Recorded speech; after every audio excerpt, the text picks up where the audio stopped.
Baik, sekarang saya sudah bersama rekan Sofi Yuwo selaku pemilik hidroponik. Ya Mas Sofi, bagaimana kabarnya ini? Alhamdulillah, baik. Sehat-sehat. Ya, saya kan mau bertanya Mas Sofi tentang hidroponik ini ya. Pertanyaannya itu seperti ini. Sejak kapan Mas Sofi ini memulai usaha budidaya hidroponik ini? Sejak pandemi melanda negara kita, yaitu sekitar bulan Juni kalau nggak salah. Pertengahan pandemi lah, bulan Juni. Dan itu kayak di rumah nggak ngapa-ngapain, akhirnya kepikiran untuk membangun hidroponik kecil-kecilan ini untuk mengisi waktu lah, waktu luang gitu. Ya kalau boleh tahu Mas Sofi dulu awal mulanya membuat hidroponik ini mendapatkan modal dari mana dan berapa modalnya? Untuk modal sendiri saya bertahap untuk membangun ini. Jadi biasanya dari uang saku saya sendiri, tidak ada tambahan-tambahan lah dari lainnya. Nah, cuman untuk modal pasti itu saya nggak menyebutkan pastinya, soalnya kita itu bertahap. Jadi mainnya bertahap. Terus dalam menjalankan usaha ini Mas Sofi itu melakukan seorang diri atau memiliki karyawan? Saya melakukannya seorang diri, cuman saya dibantu teman-teman lah, kan di rumah ada teman-teman tuh dari pondok yang tinggal di rumah. Nah, itu biasanya itu yang membantu saya untuk tanam-tanam seperti ini.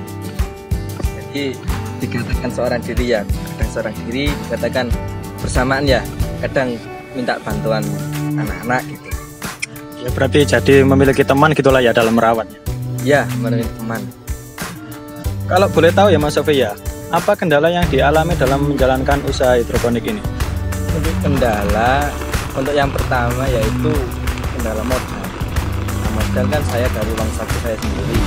Jadi seadanya, ada ya dibelikan, nggak ada ya udah ini dulu kan. Ini kan bertahap. Jadi ya kendalanya dari jangka waktu. Kalau modal nggak ada, otomatis untuk memperbesar ini kan jangka waktunya yang kurang, agak lama lah. Itu yang pertama. Untuk yang kedua yaitu kurang dari saya sendiri sih, kurang telaten untuk merawat ini. Soalnya kendala pertama ya, saya ikut organisasi, masih sekolah juga. Jadi ya itu sih kendala, kurang telaten dan dari modal itu sendiri. Nah, selanjutnya Mas Sofi ini kalau boleh tahu ya, berapa kilogram hasil yang dihasilkan dalam sekali panen sayuran hidroponik ini? Ini kan apa namanya, sistemnya kan rakit apung berbentuk kotak-kotak gitu. Jadi hitungannya satu kotak. Nah, satu kotaknya itu 120 lubang tanam. Nah, biasanya saya menjualnya itu per kiloan. Nah, 1 kilo itu isi 8. Berarti 120 bagi 8, 15 lah. Nah, sekitar 15 kilo satu kali panen. Nah, ini kali aja berapa kotak. Nah, ini kan ada 4 kotak, di sini 2, di yang barat 2. Jadi kita setiap minggu itu panen gitu.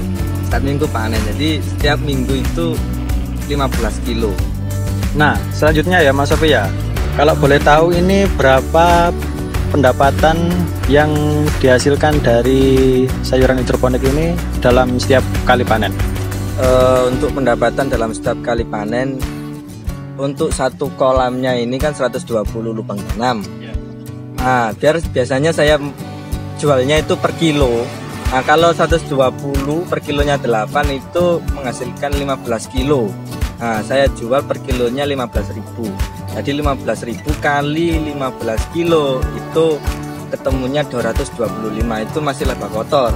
Kalau bersihnya nanti berkurang untuk nutrisi hidroponik, terus listrik, sama apa namanya bibit sayurnya itu sendiri. Jadi sekitar 50-an lah. Berarti kita laba bersih untuk apa namanya untungnya itu 175, 150 sampai 175 itu setiap satu kolam. Tapi ini Mas Sofi memiliki 2 kolam ya?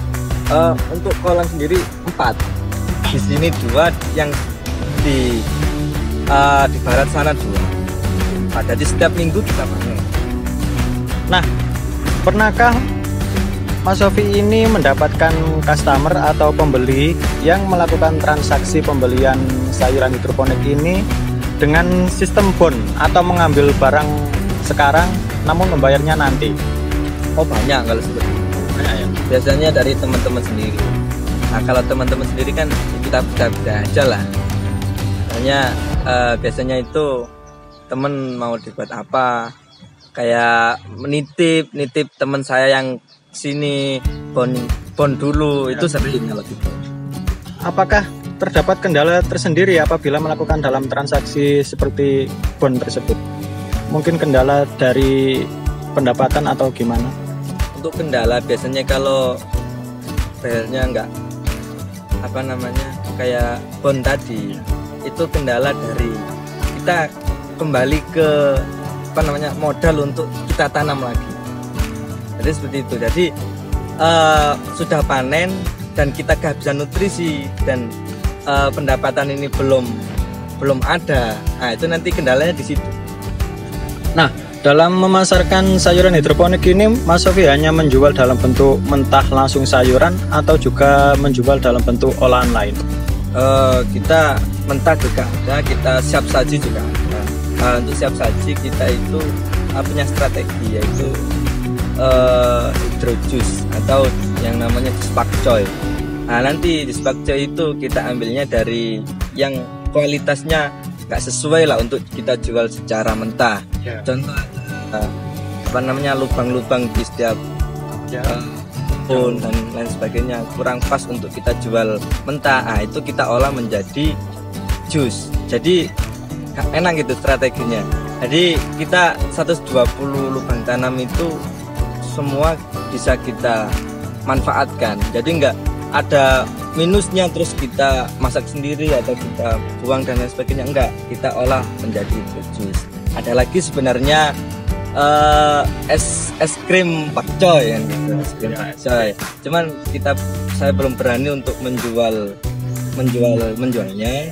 Soalnya pertama kita kurang pas untuk resepnya. Resepnya itu kurang pas. Terus yang kedua, es krim kan gampang untuk mencair. Iya. Belum ada antisipasi untuk itu.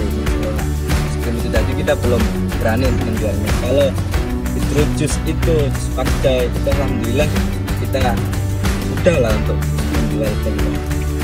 Nah, untuk yang terakhir ini mungkin juga buat pesan yang menonton ini, bagaimana cara membangkitkan semangat generasi milenial seperti kami agar memiliki niat dalam berwirausaha, menjadi pengusaha, agar tidak ingin menjadi karyawan saja. Itu bagaimana pesan yang bisa diberikan? Kalau itu ya seperti saya memang bilang tadi, kalau sudah niat ya kita niatnya jangan setengah-setengah gitu. Jadi apapun yang kalian lakukan itu sesuai dengan hati nurani kalian sendiri. Kalau kalian nggak suka, contoh kayak nggak suka hidroponik, cuma memaksakan untuk menanam ini, ya nggak akan bisa maksimal. Juga yang pertama, yang paling penting, ya niat tadi. Kalau sudah niat jangan setengah-setengah. Kalau sudah terjun, ya terjunlah sekali. Ya sudah, kalau begitu Mas Sofi terima kasih atas ilmu yang diberikan ya. Ya.